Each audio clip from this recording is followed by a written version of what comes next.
Welcome guys my new blog. आज हामी मामा घर आएर पनि खजुरी खान गइरहेछौँ। बाबु म अनि त्यस तल हजुरआमाहरू पनि हुनुहुन्छ, नानीहरू पनि छन्। बाटो चाहिँ यस्तो उकालो छ, अब कति बेला पुगिन थाहा छैन। हिँड्न गाह्रो भइरहेको छ। बिहानै उठेको, बिहान कति 5 बजी उठेको। अनि योभन्दा पहिला त अझ मान्छेहरू गइसक्नु भएको रहेछ खजुरी खानको लागि। अझ हामी त बहुत लेट भयो अरे, जाने समय साथीहरूसँग कति गइसक्नु भएको छ अरे। यति बेला सब जङ्गल पुगिसक्नु भएको होला। हामी त भर्खर यहाँनिर कति बेला पुग्छौँ थाहा छैन। पुगेपछि अब ल्याउने चाहिँ यस्तै हो, खाना पनि त्यस्तो रहर लागेन मलाई चाहिँ। टिप्न रहर लाग्यो कि खजुरी खानु त्यस्तो रहर लाग्यो टिप्न। पहिला कति यस्तै 15-16 वर्ष पहिला चाहिँ मैले त हाम्रो जन्मथलो हुँदाखेरि चाहिँ खाएको थिएँ टिपेर चाहिँ, त्यसबाट टिपेको थिएन क्या। अनि त्यस्तो चाहिँ रहर लाएर अनि हामी चाहिँ टिप्न जान लाग्छौँ। यस्तो उकालो छ तराईतिर बसेको, उकालो गएर हिँड्ने सकेको छैन क्या। यता यस्तो जङ्गल छ, भर्खरै ग्राभेल गर्दो रहेछ बाटो, अब बनाइरहेछ। अब के भन्छस् त भनिहाल एक दुई लाइनहरू। फिल्डतिर आइसक्यौँ होइन, खजुरी टिप्न कति टाढा छ? हिँड्नुपर्छ। कति घन्टा लाग्छ कि मिनट? 25-30 मिनट लाग्छ। ए टाइम त अझै हिँड्नु पर्ने। अब चाहिँ हामी त्यो लङ भिडियो हुन्छ नि त, त्यही भएर हामी चाहिँ अब यसरी जङ्गल पुगेको बेला अझै चाहिँ भिडियो ल्याउँछौँ क्या। हामी खाने जङ्गल त पुग्यो, तर अब खजुरी खाने भनेको सब आगो लगाइदियो यहाँनिर नि। यति यस्तो छ यतिमै त सब आगो लगाइदियो कि। जल्या त छैन, किन आगो लगाइदिएन? केही छैन नि त। मैले सोचेँ त टन्नै खामला हरियो होला भनेर, फेरि यहाँ आगो लगाइदिएर हैरान टिप्नै सकेको छैन त मैले त।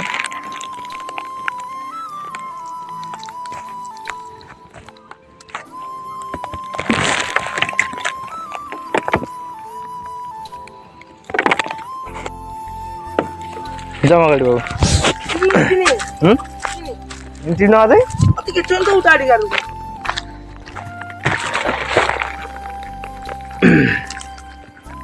सब झर्छ नि त अनि त।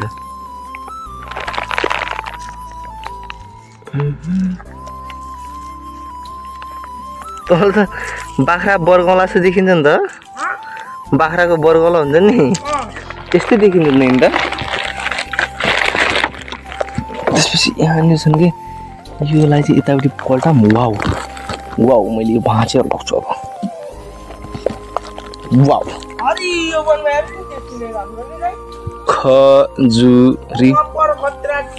खजुरी यसलाई म टिप्छु। ओके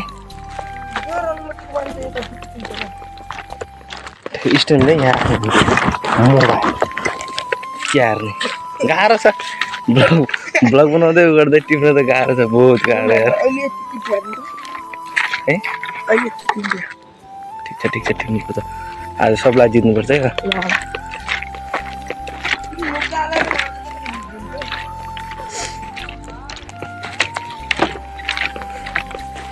फिनिस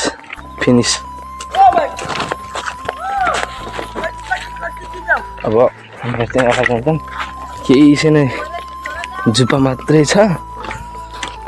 हामी टिप्न त जाने भनेको, तर कहाँ जाने भनेको अत्तो पत्तो लाउन सकेका छैन।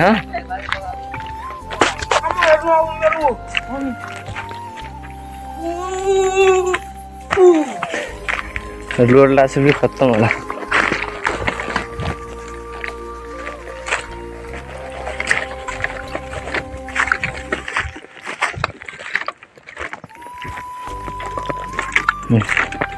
यहाँ पनि रहेछ नि त, कहाँ राख्नु चस्सै बिज लाने कि फेरि यार। कहाँ राख्यो भने चस्सै बिज खत्तम हुन्छ फेरि। अहिले यहाँ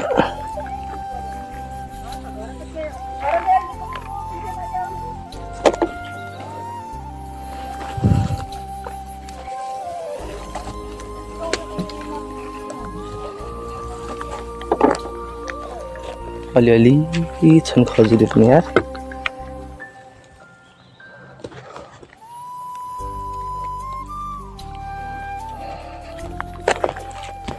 मैले टिपेँ अहिलेसम्म यति टिपेको छु मैले त। म त सक्दिनँ के अरे आज धेरै टिप्नु।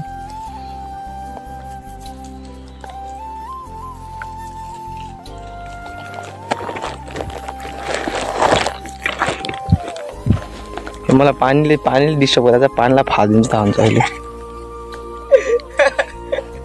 हेर्न झोलालाई कसरी बङ्गा खाएले। पहिला अहिले पानी फालिदिने अलिक के खान्छ है त्यतिकै थुक मिल्दै ल ठिक छ त। हरियो रुखमा दामी देखिन्छ नि। कहाँ छ हरियो रुख? कति हरियो रुख। आहा हरियो रुख नभए पनि म चाहिँ छनै यो झार्न भयो झारे टिप्नु। आमा यो पानीले डिस्टर्ब गरिरहेको क्या मलाई। के झोलाले पागल बनाइदियो मलाई।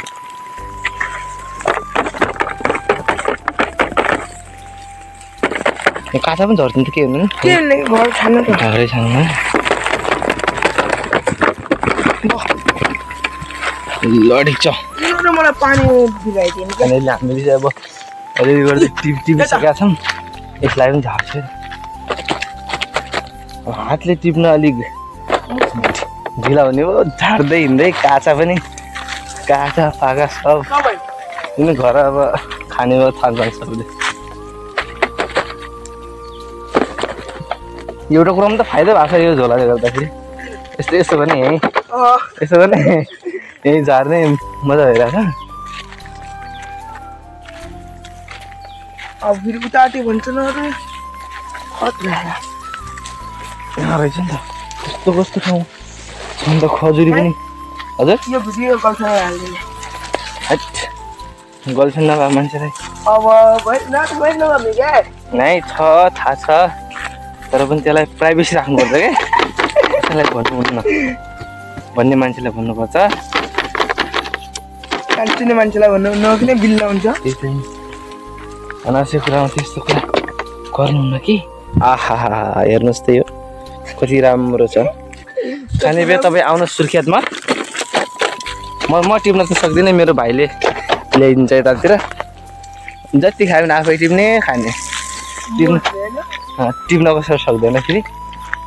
टिप्न यति गाह्रो हुन्छ। अहिले मलाई त्यो फिल भइरहेछ। अब चाहिँ हाम्रो ल लाइम टिप्न आएको मान्छेहरू माथि पुगिसक्नु भएको छ। हामी अब बोलाउनु भएको छ। हामी उतै जान्छौँ। हेर्नु न बिचरा वृक्षारोपण गर्ने ठाउँमा यसरी सब झारिदिएका छन्। अरे आगो लगाइदिएका छन्। यो भनेको यो भनेको त अब जडीबुटी हो। जडीबुटी खाएपछि स्वास्थ्यलाई बहुत राम्रो गर्छ। त्यही भएर त्यो खान त आवश्यक छ। तर यसरी जङ्गलमा आगो लाउनु चाहिँ आवश्यक छैन मैले मानिनँ कि। खाने बरु केही नगर्दा नि। मेरो भाइ टिप्छ क्या सबभन्दा बढी चाहिँ। म त यस्तै हो डुङ्गे काममा त अलिअलि टिपा यस्तै गर्ने टिप्नु नसक्ने फेरि। कोही त झर्दैन नि त हिँड् त। हातले टिप्यो नि बरु नझर्ने चोरहरूलाई।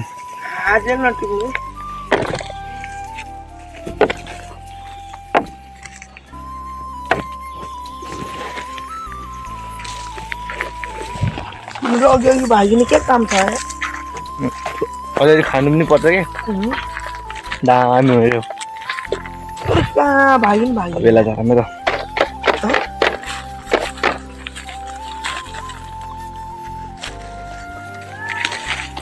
आगो हामी आइदिन्छौँ। आगो लगाएर खत्तम बनाएको। आफै फुटेन डाइआएको ओहो यो मैले के हेर्नु गएँ तपाईँलाई म एउटा चिज ठाउँदै त केसको चिन्नुहोलाई। यो के होला ल भन्नुहोस् यो चाहिँ उयो क्या गर्नु दाउरा यस्तो राम्रो छ नि यसको सेप बनावट आहा तपाईँ कुरै नगर्नु छोडिदिनुहोस् नि कुरा घर लागि पेन्डिङ हाल्नु कहाँ राख्नु त यसलाई के हाल्नु यहाँ यसलाई राम्रो यो राख्नु यो साइडमा राख्ने यो साइडमा अटाउँछु अटाउँदैन अटाउनु हो त्यहाँ हाल्दा पेन्डिङ हाल्नु यस्तो राम्रो देखिन्छ नि दाइको ग्यारेन्टी जाने क्या गरे त्यो खाना भयो हो बाइकमा हान्छ नि त पेन्डिङ के हाल्ने कोठामा सजाउने पनि यस्तो दामी देखिन्छ होइन हामीले त्यो अब जङ्गलमा भेटेको चिज पनि राखिसक्यौँ यहाँभित्र हामीसँग आएको टोली कहाँ हराउनु भयो कहाँ हराउनु भयो अब एकछिन खोज्न लाग्ने लु माथि क्यामेरा यति राम्रो छ आहा कति राम्रो कति टाढा भेटेको छ यार छि एउटा आइफोन नकिन्नु भएन आइफोन त किन्नु पर्ला जस्तो लागेको छ ब्लग बनाउनु डर लाग्छ तर क्यामेरै राम्रो छैन क्यामेरा राम्रो छैन क्यामेरा राम्रो नभए फेरि ब्लग भिडियो राम्रो खिचिँदैन त्यहाँ छन् खिचिँदैन त्यही भएर पनि एउटा आइफोन चाहिँ नकिन्नु भएन जस्तो लागेर तपाईँहरू पैसा दिनु न म किनिदिन्छु कि अनि या महाकाडे टिकटक बनाउला नि झर्दैन नि तिन त यस्तरी हान्ने हो क्या यस्तरी हातैले हानेन थुरे पनि झर्दैन त थुर्छु त म त यार आगोले जुमाइदियो क्या तिमीलाई रुखमा त्यो आगोलाई देखा होइन यो हेर्नु न यो पहिले हो यो आज होइन अघि हम परेला कोतर या खै तपाईँले को टिप्नु भयो अब यहाँ किलो हाल्दै ल अब दुई भाइ मिलेर